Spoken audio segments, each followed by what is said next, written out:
नाज़रीन, लियारी में ज़्यादती शिकायत मासूम ॿारनि जे हां ॾारींदड़ वाक़े जो केस दाख़िल न सघियो आहे, जॾहिं त नई जांच थी आहे। वारसनि पुलिस जॾहिं त वारस ऐं पुलिस ख़ामोश तमाशाई बणियल आहिनि। लियारी जनरल अस्पताल इंतजामिया सेक्रेटरी हेल्थ खे लेटर बि लिखियो, पर का बि कमेटी ठही न सघी ऐं नई जांच थी आहे। ख़बर मां कॼी पिया मुबैना जिन्सी ॾाढाई जो शिकार ॿ ॿारड़ियूं ज़ोया ऐं ख़ुशी फौत थी चुकियूं आहिनि। वाक़े जी न FIR दाख़िल थी सघी आहे ऐं नई का गिरफ़्तारी थी सघी आहे। बिल्कुलु नाज़रीन, चाकीवाड़ा मां 2 सालनि जी ॿारड़ी ख़ुशीअ खे 18 जनवरी ते लियारी जनरल हॉस्पिटल में ज़ख़्मी हालत में आंदो वियो हो, जॾहिं त आगरा ताज मां 3 सालनि जी ॿारड़ी ज़ोया खे 23 जनवरी, 10 सालनि जी मानूर खे बल्दिया मां 24 जनवरी ते ज़ख़्मी हालत में अस्पताल आंदो वियो हो। डॉक्टर्स टिन्ही ॿारनि सां ज़्यादती जी तस्दीक भी कई, पर केस दाख़िल न थियो। नई का गिरफ़्तारी अमल में आई आहे। अवां खे ॿुधाईंदा हलूं, लियारीअ में ज़्यादती जो शिकार 3 मासूम ॿारनि जे हां ॾारींदड़ वाक़े जो केस दाख़िल नाहे थी सघियो ऐं नई का जांच थी सघी आहे। वारिस तोड़े पुलिस ख़ामोश तमाशाई बणियल आहे। लियारी जनरल अस्पताल इंतजामिया सेक्रेटरी हेल्थ खे लेटर बि लिखियो, पर का बि कमेटी न ठही सघी ऐं नई जांच थी सघी आहे। बिल्कुलु नाज़रीन, मुबैना जिन्सी ॾाढे शिकार 2 ॿारड़ियूं ज़ोया ऐं ख़ुशी फौत थी चुकियूं, जॾहिं त वाक़े जी न FIR दाख़िल थी सघी आहे, नई का गिरफ़्तारी थी सघी आहे। चाकीवाड़ा मां 2 सालनि जी ॿारड़ी ख़ुशीअ खे 18 जनवरी ते लियारी जनरल हॉस्पिटल में ज़ख़्मी हालत में आंदो वियो हो। अवां खे अपडेट कयूं पिया ख़बर जे हवाले सां। आगरा ताज मां 3 सालनि जी ॿारड़ी ज़ोया खे 23 जनवरी, 10 सालनि जी मानूर खे बल्दिया मां 24 जनवरी ते ज़ख़्मी हालत में अस्पताल आंदो वियो।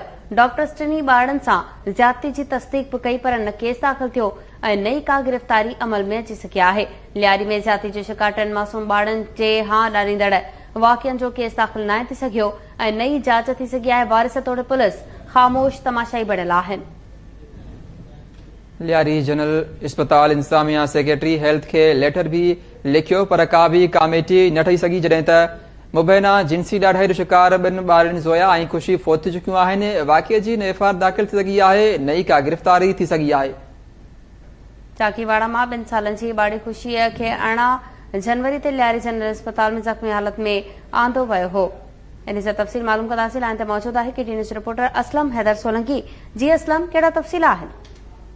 जी बिल्कुल सबा, इंतहाई अफ़सोसनाक सूरत हाल आहे ऐं हां ॾारींदड़ ही वाक़ियो आहे, पर उनखे हिन वक़्त ताईं जांच हेठि न पियो आंदो वञे, उनजी इंक्वायरी न पई कई वञे ऐं इन मामले खे दॿायो पियो वञे। ही चाकीवाड़ा जे इलाइक़े मां लियारीअ जो चाकीवाड़ा जो इलाइक़ो आहे, हुन में 2 सालनि जी ॿारड़ी ख़ुशीअ खे 18 जनवरी ते लियारीअ जी जनरल हॉस्पिटल ज़ख़्मी हालत में आंदो वियो, जॾहिं त साॻई लियारीअ जे आगरा ताज वारे इलाइक़े मां मासूम ॿारड़ी 3 सालनि जी ज़ोया खे ज़ख़्मी हालत में 23 जनवरी ते आंदो वियो ऐं उनखां पोइ 24 जनवरी ते बल्दिया मां मासूम 10 सालनि जी ॿारड़ी महानूर खे ज़ख़्मी हालत में आंदो वियो। जीअं ई इन ॿारनि खे आंदो वियो, डॉक्टर्स शुरूआती तौर ते जीअं इन जी चकास कई त डॉक्टर्स मूजिबि त हिननि जी ज़्यादती साम्हूं नज़र आई। डॉक्टर्स खे वारस उन्हनि जा पोता वारसनि उन्हनि जो मेडिकल कराइण खां इनकार कयो ऐं उनखां पोइ जेकी इंतज़ामिया आहे, हेल्थ इंतज़ामिया अस्पताल, उन्हनि पुलिस खे इतला कयो त वारसनि जो मेडिकल न पिया करण ॾियनि।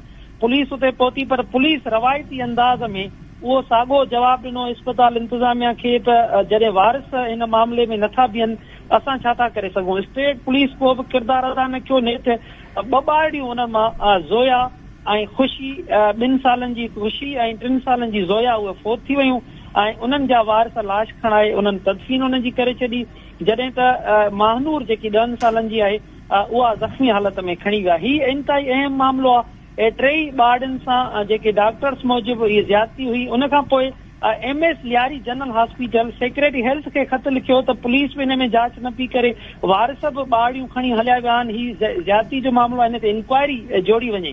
हेल्थ खाते बि हिन में इंतहाई नाइलीअ जो पुलिस सां गॾु सबूत ॾिनो। उन में हिन वक़्त ताईं न का कमेटी नोटिफिकेशन उनजो जारी कयो, न का हिन ते जांच कई। ही 18 जनवरी खां अॼु ॾींहं ताईं दॿियल आहे। इन में पुलिस जो इहो किरदारु आहे त हुन हिन वक़्त ताईं को बि नोटिस न वरितो आहे ऐं एडिशनल IG जावेद आलम ओडो हिन ते नोटिस न वरितो आहे। SSP शबीर सेठार हिन ते नोटिस न वरितो आहे। सेक्रेटरी हेल्थ ज़ुल्फ़कार शाह उन ते नोटिस न वरितो आहे। हेल्थ मिनिस्टर डॉक्टर अज़रा पेचो इन ते नोटिस न वरितो आहे। हिन मामले जी जांच न पई कई वञे। 3 मासूम ॿारड़ियूं डॉक्टर्स उन लेटर जेको जारी कयो सेक्रेटरी हेल्थ खे लिखियो उन में पिण इहो लिखियल आहे त 2 ॿारनि सां ज्यादती थी आहे, 2 ॿारड़ियूं फोत थी चुकियूं आहिनि। पर हिन इंतहाई अहम मामले जी न के इंक्वायरी कई आहे, न को इन जी का जांच कई पई वञे, न इन जो मेडिकल थियो आहे। हे कराची वॾो शहर कराची सिंध जो उन इंटरनेशनल में 3 मासूम ॿारनि जो जेको मामलो आहे उन खे लिकायो पियो वञे ऐं हिन मां ही जेको मुबैना जिनसी ज़्यादती मामलो आहे इन ते जांच जी इंतहाई आहे। छो जो हिन क़िस्म जो जेको मामलो थियो आहे ॿारनि सां ज्यादती थिए ऐं उनखे ईअं लिमिट करे छॾिजे थी, समाज लाइ तमामु ख़तरनाक मैसेज आहे ॿियनि ॿारनि लाइ। उन जे लाइ छो जो ही वारिस उन कहिड़े ख़ौफ़ में हलिया विया आहिनि, कातिल जेके आहिनि उन्हनि खे बचाइण जी कीअं कोशिशूं कयूं पियूं वञनि ज़रियनि सां। जीअं त मुंहिंजी ॻाल्हि ॿोल थी आहे त हिकु ज़रिए जो चवणु आहे त ही जेको हिकिड़ी ॿारड़ी आहे 10 सालनि जी महानूर, उन हवाले सां उन जा वारिस चवनि था त हिन मामले में जांच थियणु घुर्जे, पर हिन में उन जा वारिस उन जा माइट ई मुलविस आहिनि। सो ही 3 ॿार हिन में उन्हनि सां ज्यादतीअ जा मामलो आहे ऐं हिन ते इंक्वायरी जी ज़रूरत आहे। पर हिन वक़्त ताईं न इंक्वायरी थी आहे हिन ते, न हिन ते मेडिकल थी सघियो आहे। असलम हैदर, तफ़सील ॿुधाइण लाइ महिरबानी।